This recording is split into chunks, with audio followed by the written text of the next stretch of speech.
The topic for today's video is, does whole life insurance make sense in the current interest rate environment?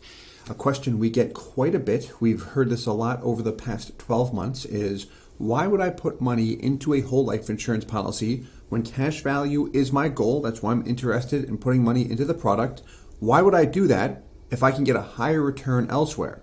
Especially if I see higher returns with a certain bank, if I put money in a money market or a CD, because we've seen that to a degree recently where I could get a CD for 5 or 5.5%, whereas a life insurance policy, it might hit 5% or average out 5% over the long haul. However, what happens in the early years with a life insurance policy? No matter how well it's designed, no matter how much we beef up the cash value, what do you see in the first year? You have less than what you paid into the policy. I'll pull up an example in a little bit. So naturally, people ask, why would I put money here into whole life insurance when I could just put it over here in my bank account and it will earn a return immediately? I want to understand why I would do it, who else is doing this, and why do people do this? So I'll start with a quick story going back in time. We'll go back to the 1980s because the same thing or something very similar happened back then. In the 1980s, interest rates were very high. You would see CDs between 16 and 18%. Mortgages were the same. Interest rates are up. If you looked at life insurance companies and what they were paying in dividends, dividend rates at their peak were between 12 and a little bit higher than 13%, depending on what company you're looking at. But if you've got a 12% dividend rate with a life insurance company and you can get 16 to 18% in a CD, which one makes more sense? Purely from an interest rate perspective, the CD. Also, that 12% dividend does not mean that you're earning 12% with the whole life insurance product because it is a gross rate. You're probably earning a net return of 10% or so that year, depending on how long you've had the policy. And again, you'll see that in an illustration that I'll pull up shortly. So you've got a similar objection today. Why would I put money into a whole life insurance policy? Why did people continue to do it back then? Like, what are the benefits and who's doing this? So why people continue to put money into whole life insurance where cash value is the goal, because we see it to a large degree, especially with individuals who tend to be in higher tax brackets and small businesses and corporations. There's three main reasons. One, they view it as a safe area they can position money. So regardless of what's happening in the economy, in the stock market, with all of the uncertainty, the ups and downs, the panic, what's going to happen, this is just consistent. It was consistent back in the 80s, 90s, early 2000s through 2008. I like to refer to it as a peace of mind product. So I've got that safety and I've got guarantees associated with the product that it goes nowhere but up over time. So the first reason is the safety. The second reason is the liquidity. How a lot of people express this is that they can access the cash value a lot like a personal line of credit. What you'll find is once you've got money in the cash value of your policy, say it's earning 5%, you can borrow against it, very similar to borrowing against real estate that you own, if you've got experience with real estate, and your entire cash value keeps compounding. So you've got $100,000 in cash value, you loan $50,000, you pay interest on the $50,000, that goes to the insurance company. However, you keep earning interest on the full $100,000. I'll pull up an example of that in a little bit too. But that's the second reason. So the first reason was what? Safety. The second reason, liquidity. I can access it like my own personal line of credit, and I don't have to go to banks and institutions. I don't have to deal with the headaches. A lot of people are attracted to that and the speed of being able to get to their money while it compounds. And then third, this is the big one, it's tax-free if I do everything right. When I say do everything right, I'm talking about not triggering a taxable event with a life insurance policy. We've got tons of videos that go into information on how to prevent that, but it's very easy to do everything right. And if I'm earning 4 or 5%, if that's my net growth rate in the policy, and that's tax-free, remember, I don't have to pay any taxes on that then. So if I am earning a higher return elsewhere, say it's 6, 7, or 8%, but it's in a taxable account, I do want to account for the taxes that I will have to pay if I'm comparing it in that perspective, looking at the growth rate in a whole life insurance policy compared to a growth rate somewhere else. Some people do that, some people don't. What I like to do is really look at all three of the benefits. Safety, I know, continues to go up over time. Liquidity, I can access it for opportunities. And then third, the tax advantages. When you combine those, that's where it becomes very attractive. And most people we work with too have their money in high performing assets, whether it's money in a CD right now because their returns are higher, real estate, maybe they're diversified in some business investments and the stock market, whatever it might be. People we do work with do tend to diversify quite a bit, and really the whole life insurance product is used as a tool really for the borrowing feature more than anything else we see. But again, we'll demonstrate that so you can see exactly what I mean when I say that. So let's take a look at that, an actual illustration and what the policy looks like. So what we've got here is a life insurance illustration, stereo instructions, right? When you look at everything here. But this is just an illustration with one life insurance company, and the main thing I'll hit on here are the money columns. So how much are you paying in right here? This is a 45-year-old individual starting with a lump sum of 100 grand and then 50K per year through year 10, and he never wants to pay another penny in after that. And he doesn't have to. Then you've got your total cash value, just about 90% in the first year, and then also the total death benefit on the far right. So for simplicity, what we are going to do is look at this illustration on Excel. So what we've got here, this is the exact same illustration. Funding, total out of pocket. This is a nice column because you can see how much you've paid in, and what's highlighted in yellow represents when you get your money back. This is always a big objection with whole life insurance when you just look at a traditional whole life insurance policy. If you've ever been presented one before, it can take 10 to 15 years just to get your money back.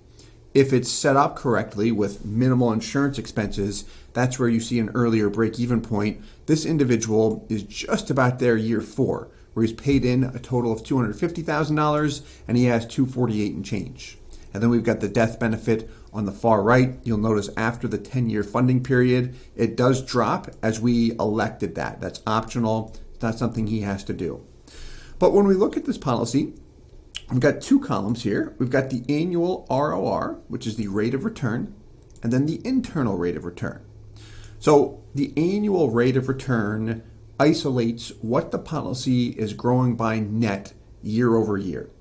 For example, first year, you pay in $100,000. You've got just about $90,000, which is a negative 10% return. You took a $10,000 hit. Now, the insurance company would tell you, well, you're getting the life insurance policy as well, which they are correct. However, for someone who's very focused on cash value, that's what's going to really stick out. That's what sticks out to me. Now, as we continue to fund the policy, what do we notice? Well, the growth rate continues to pick up the pace. This is based on the insurance company's present dividend interest rate, which is 6.1%.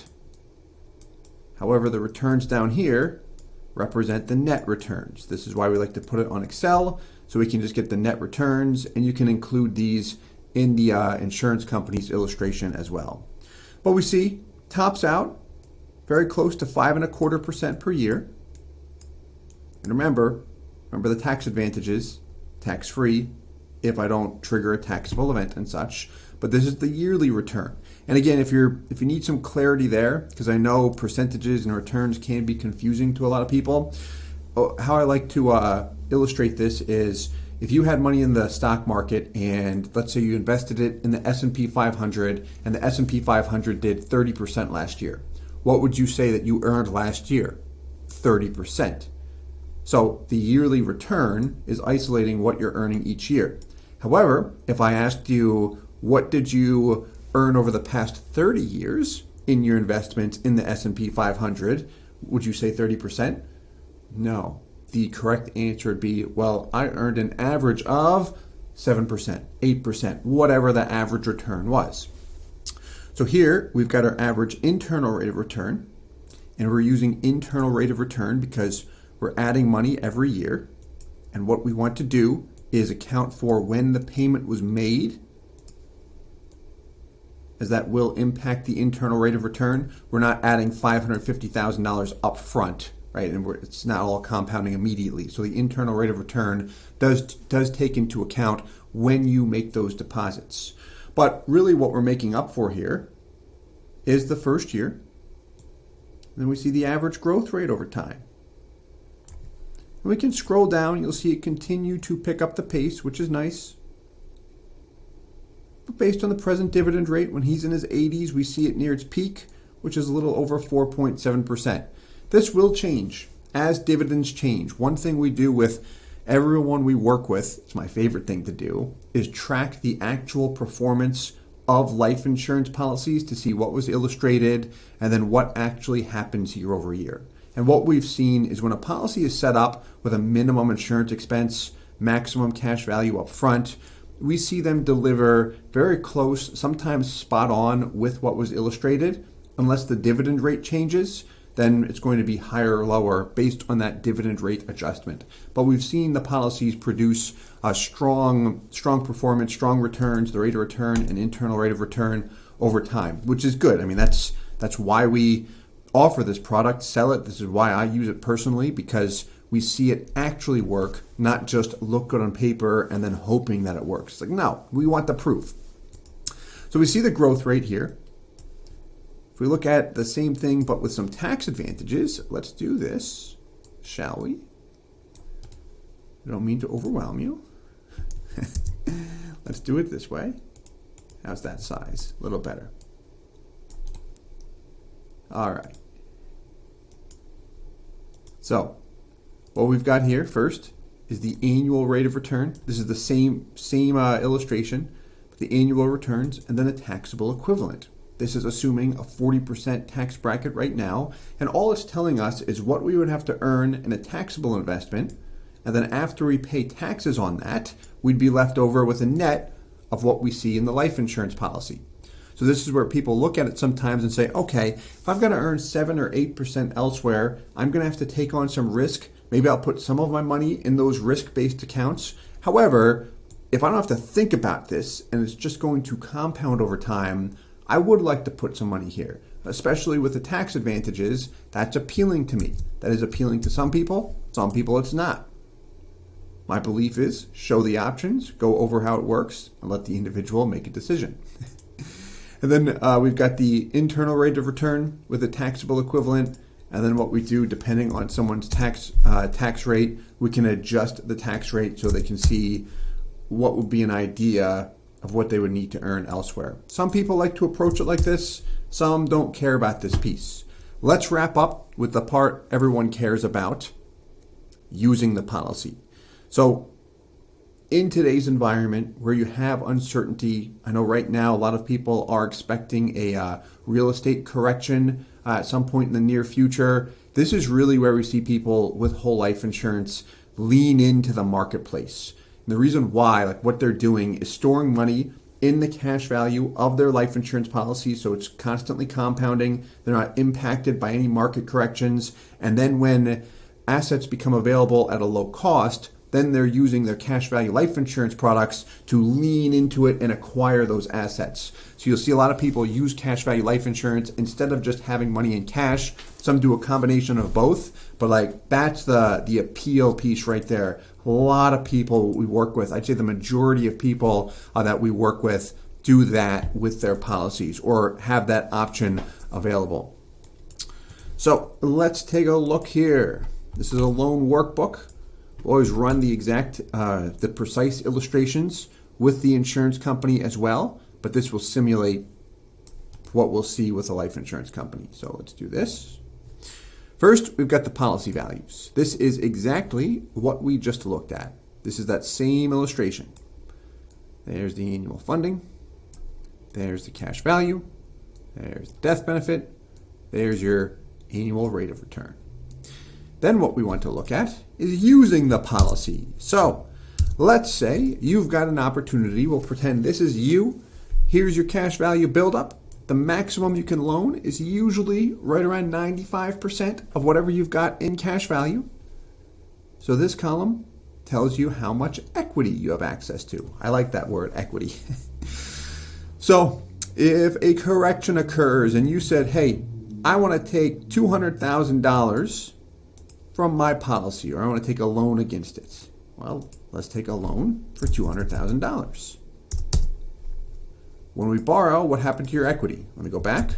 Was it 236? You took a loan. What happened? Came down. That means you've got access to an additional $36,000 approximately. Interest rate, 5.8%. This is where you'll see variable rates with some insurance companies right now. As of the date of shooting this video, December 2023, fixed rates you can easily find lower with some companies. A lot of companies have fixed rates right around 5%. But here's what I like to highlight, because in a case like this, if you take a loan year 4, where do your eyeballs go in terms of percentages? Here's the cost to borrow. What is the policy growing by that year? 2.74%. Okay. Does that make sense? No. However, what are you paying the 5.8% on? The $200,000. What are you earning the 2.74% on? $248,000. So, what I have found to be very helpful is looking at what we're gaining every year instead of percentages, dollars, and then also what we're paying every year instead of in percentages, also in dollars. So we can see here by year 4, the far right, this column in purple, yearly cash value growth, shows the net dollar amount you're getting from the insurance company, $6,600 and change, whereas you paid them $11,600. Did you receive more or pay more? You paid more. Now, here we'll assume you pay interest only, and what happens? In 3 years, you get to a point where the earnings are outpacing the interest you're paying. Now, you're also pumping money in with the original plan, which you don't have to do that. We could stop or reduce the funding, no problem, but we just kept the same funding over here. And because we're getting that return on our entire bucket of money, even though $200,000 is leveraged, that's how we get ourselves in a position where we see a positive spread here, which is nice. What some people will do is look at this and say, okay, if I'm going to put it in the marketplace, maybe I defer payments for 12 months, principal payments that is. With life insurance, loan interest is payable annually. But I'll start repaying it next year. Maybe I repay it at $20,000 per year. And I do that through year 10 because I'm still funding the policy. And then after that, I'll start plowing more money toward the principal because I'm no longer funding the policy if the plan is to fund it for 10 years. Some people fund it for 4 or 5 years. It's always up to you when we set the policy up. But by making those loan payments, what happens? The loan principal comes down, and then as a result, we see less in interest due every year.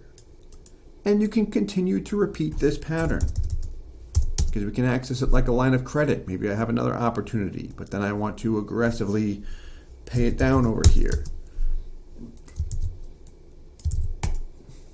And you just track it year over year to make sure we're in a position where we're not in the red, or if we are, we have awareness and we can quickly get ourselves out of it. That's really what we look for when we're analyzing the life insurance product in itself to keep people in positive positions or get them in positive positions as quickly as possible. The actual real estate investment or deal that someone's facilitating, that's typically their area of expertise. We might discuss it a little bit just so we can understand the situation, but really what we're helping with is taking that information from the real estate deal, plugging it in here, or showing them how they can do it. Some people are hands-on, and then helping them really make sense of the numbers. So I hope you enjoyed this lesson on whole life insurance. I always like talking about it. I hope this does explain why people are doing it. This is definitely the number one reason why people do put money in life insurance. Those three reasons combined: safe, liquid, and then tax-free. And we've seen that go on forever. We're seeing it happen a lot right now with people that keep money in cash because it's safe and they want it available for opportunities. I hope this helps. Let us know your thoughts. If you would like to connect with us, feel free to reach out through our website, or you can email us direct. You'll see our contact info below. And as always, I hope this helps. Thanks so much. Hey guys, Steve here with IBC Global. Thank you so much for watching the video. If you're interested in a whole life insurance policy and you'd like to work with our company in setting it up, please visit our website, ibcglobalinc.com. We would love to work with you. If you have any questions, please leave them in the comments below. And as always, I hope this helps.